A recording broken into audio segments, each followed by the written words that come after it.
you doing here? Nandyan ba si Clipper? Sorry, he's not home.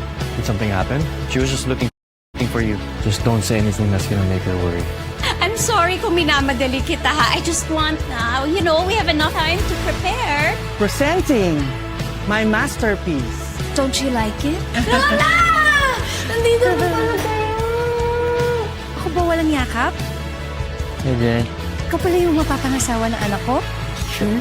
Anong nangyari sa'yo? Saan ka nanggaling? I missed you. Ano nga palang ginagawa mo dito, Keeper? I came to see JJ. He will be my best man.